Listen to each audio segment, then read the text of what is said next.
Hello friends, welcome to your own channel daily stock. तो आज हम आपको बताने वाले हैं नेशनल फर्टिलाइजर लिमिटेड एनएफएल के बारे में शेयर एनालिसिस। तो आप वीडियो को एंड तक ज़रूर देखिएगा क्योंकि मैं एक इम्पॉर्टेंट न्यूज़ भी देने वाली हूँ एनएफएल के बारे में जो बहुत ही लाभदायक होगा आपके लिए। और आपको पता चलेगा पूरी वीडियो देखने के बाद कि आपको ऐसे स्टॉक में निवेश करना चाहिए या नहीं करना चाहिए।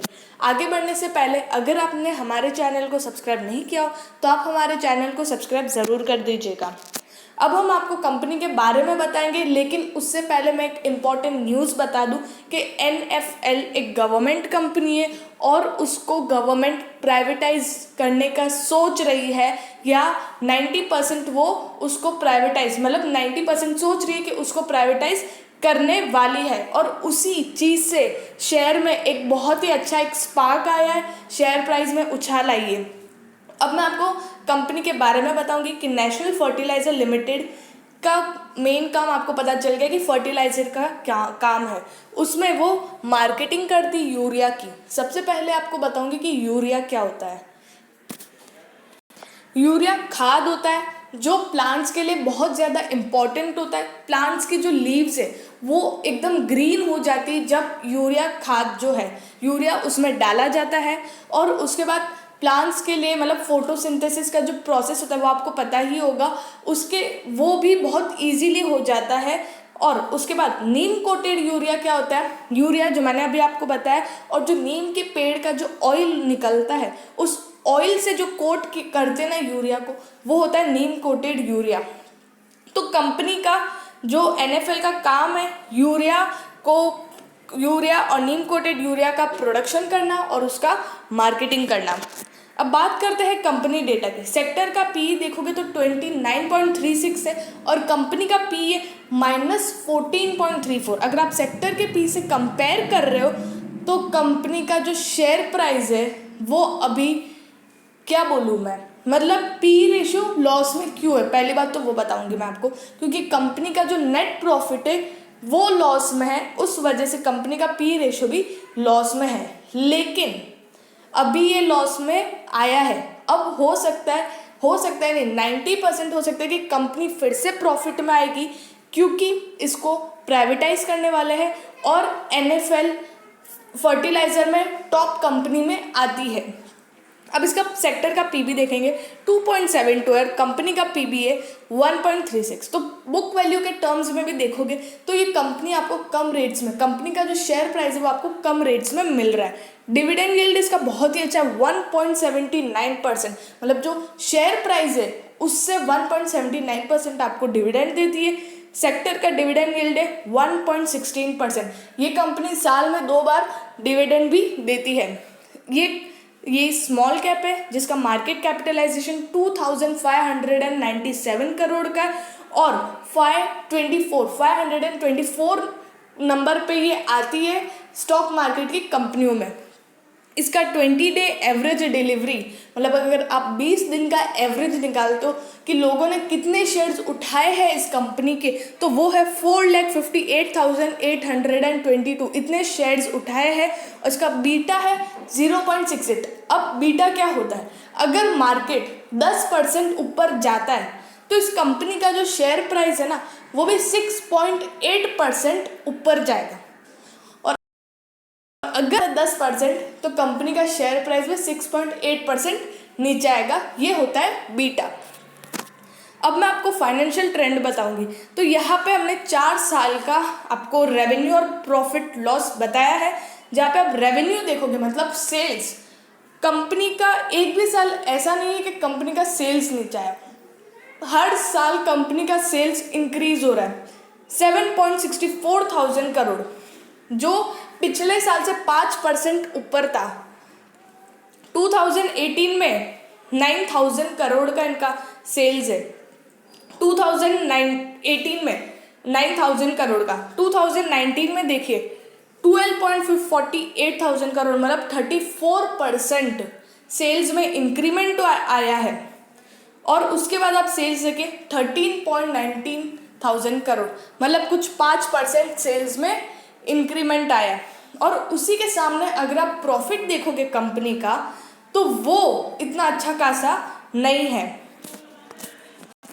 तो 2017 में कंपनी का प्रॉफिट था 200 करोड़ का, जो 2018 में इंक्रीज हुआ है, 2019 में भी इंक्रीज हुआ है।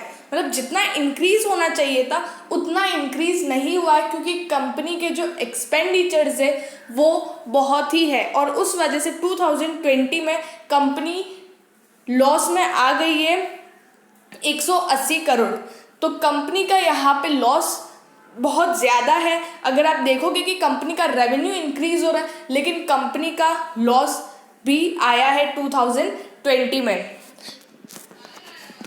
तो कंपनी के एक्सपेंडिचर बहुत ज़्यादा है, लेकिन अब बात आती है कि अब क्या करें ऐसे स्टॉक में जहाँ पर प्रॉफिट ही नहीं है, तो उस स्टॉक में जाना चाहिए।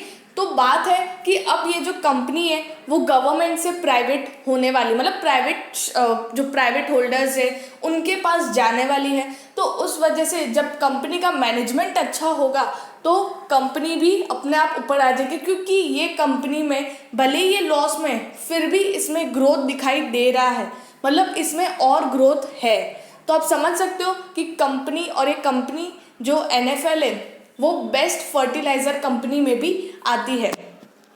अब बात करते हैं शेयर होल्डिंग पैटर्न की। इसकी जो टोटल प्रमोटर होल्डिंग है 74.71% का स्टेक है प्रमोटर्स के पास, मतलब गवर्नमेंट के पास, और म्यूचुअल फंड 0 है। DIIs 2.17%। जैसे कि मैं बता रही हूँ, DIIs ने अपना स्टेक डिक्रीज किया है, हर क्वार्टरली DIIs अपना स्टेक डिक्रीज कर रही है।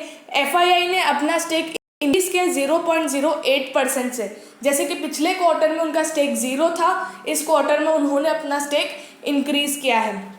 रिटेल एंड अदर्स, जो छोटे मोटे इन्वेस्टर्स हैं उनके पास 23.01% का स्टेक है। तो ये थी कंपनी की शेयर होल्डिंग पैटर्न। अब बात करते हैं रेवेन्यू स्टेटमेंट की। तो कंपनी का सेल्स, हमने यहाँ क्वार्टरली वाइज रेवेन्यू स्टेटमेंट बताया हुआ है। तो कंपनी का जो सेल्स है जून 2020 में 2831 करोड़ का था, जो सितंबर में बहुत ही इंक्रीज हुआ है 3173 करोड़ का, लेकिन दिसंबर 2020 में फिर से वो डिक्रीज हो गया है। यहाँ पर तो मैं आपको बताती हूँ कि ये जो जो सेल्स है वो दिसंबर में डिक्रीज हुआ है। तो ये जो खाद है वो कहाँ पर यूज़ करते हैं, ये खाद किसके लिए? स्पेशली वीट उगाने के लिए, मतलब गेहूँ उगाने के लिए। तो हो सकता है कि दिसंबर में फर्टिलाइज़र का इतना यूज़ नहीं होता होगा, उस वजह से वहाँ पे सेल्स में डिक्रीमेंट आई है। तो यहाँ पर जो टॉप लाइन है वो 2943 करोड़ की इन दिसंबर 2020, और सितंबर में जो उसकी टॉप लाइन थी वो थी 3182 करोड़। तो जैसे कि मैंने आपको बता दिया कि कंपनी के एक्सपेंडिचर्स बहुत ज़्यादा है, तो यहाँ पे कंपनी के एक्सपेंडिचर्स है जो 2020 में 2585 करोड़ की थी। उसके बाद एक्सपेंडिचर इंक्रीज 2986 करोड़ की, और टोटल एक्सपेंडिचर दिसंबर 2020 2807 करोड़। तो यहाँ पे जो earning before interest and tax, जो कंपनी की मेन इनकम है, वो दिसंबर 2020 में 136 करोड़ की हुई है, और नेट प्रॉफिट कंपनी का आया है दिसंबर 2020 में 55 करोड़ का। तो हर क्वार्टर में कंपनी का जो नेट प्रॉफिट है वो डिक्रीज हो रहा है। भले ही कंपनी का सेल्स अच्छा खासा है, लेकिन नेट प्रॉफिट डिक्रीज हो रहा है, क्योंकि एक्सपेंडिचर्स बहुत ज़्यादा है कंपनी का, और कंपनी का जो इंटरेस्ट पेमेंट है हर क्वार्टर वाइज वो थोड़ा डिक्रीज होता नज़र आ रहा है। लेकिन कंपनी का जो डेट है वो इंक्रीमेंट हुआ है ईयर ऑन ईयर बेसिस पे, वो मैं आपको आगे बताऊंगी। तो यहाँ पे बात करते हैं रिटर्न रेशोज़ की। 2018 में जो रिटर्न ऑन इक्विटी था वो था 10.71%, जो 2019 में इंक्रीज हुआ है 13.32%, और मार्च 2020 में कंपनी का जो रिटर्न ऑन इक्विटी है वो लॉस में आ गया, मतलब नेगेटिव में आ गया, -9.51%। तो ये क्या शो करा है? और रिटर्न ऑन इक्विटी का मीनिंग क्या होता है कि कंपनी कितना प्रॉफिट निकाल पाती है इक्विटी से। प्रॉफिट मतलब कितना इनकम निकाल पाती है इक्विटी से। तो यहाँ पर कंपनी मार्च 2020 में मतलब इतनी लॉस में आ गई कि उनका रिटर्न ऑन इक्विटी भी नेगेटिव में आ गया है। तो बात करते हैं आरओसी की, रिटर्न ऑन कैपिटल एम्प्लॉयड, मतलब एक तरह से वो इबिटेडा है, मतलब earning before interest in tax, जहाँ पर जो टोटल जो सेल्स है उसमें से एक्सपेंडिचर अगर आप डिडक्ट करते हो तो जो earning before interest and tax आता है उसकी बात चल रही है यहाँ पे। तो आरओसी मार्च 2018 में 10.26% और 2019 में बहुत ही अच्छा खासा इंक्रीज हुआ 14.51%, लेकिन मार्च 2000 में यहाँ पे वो डिक्रीमेंट में आ गया 10.70%। तो यहाँ पर ये क्यों आया, क्योंकि कंपनी के एक्सपेंडिचर्स बहुत ज़्यादा हो गए हैं। रिटर्न ऑन एसेट्स भी देखोगे तो वो भी डिक्रीमेंट में आ रहा है हर साल 2.21%, 2.12%, देन नेगेटिव 1.24%।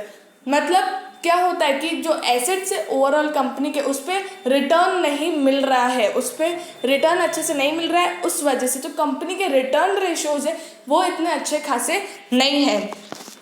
तो अब बात करते हैं लेवरेज रेशियो की। डेट टू इक्विटी बहुत ही इंपॉर्टेंट रेशियो है, क्योंकि कंपनी का डेट बहुत इंपॉर्टेंट होता है लोगों को जानना। तो 2018 में कंपनी का डेट था 1.51, that increase to 2.89 and then 2020 4.17। तो कंपनी का जो डेट है वो हर साल इंक्रीज हो रहा है। जैसे कि पिछले कुछ सालों में कंपनी का डेट था, उन्होंने धीरे धीरे डिक्रीज किया, लेकिन मार्च 2018 से फिर से इंक्रीमेंट स्टार्ट हो गई है, क्योंकि हर साल कंपनी का डेट इंक्रीज हो रहा है।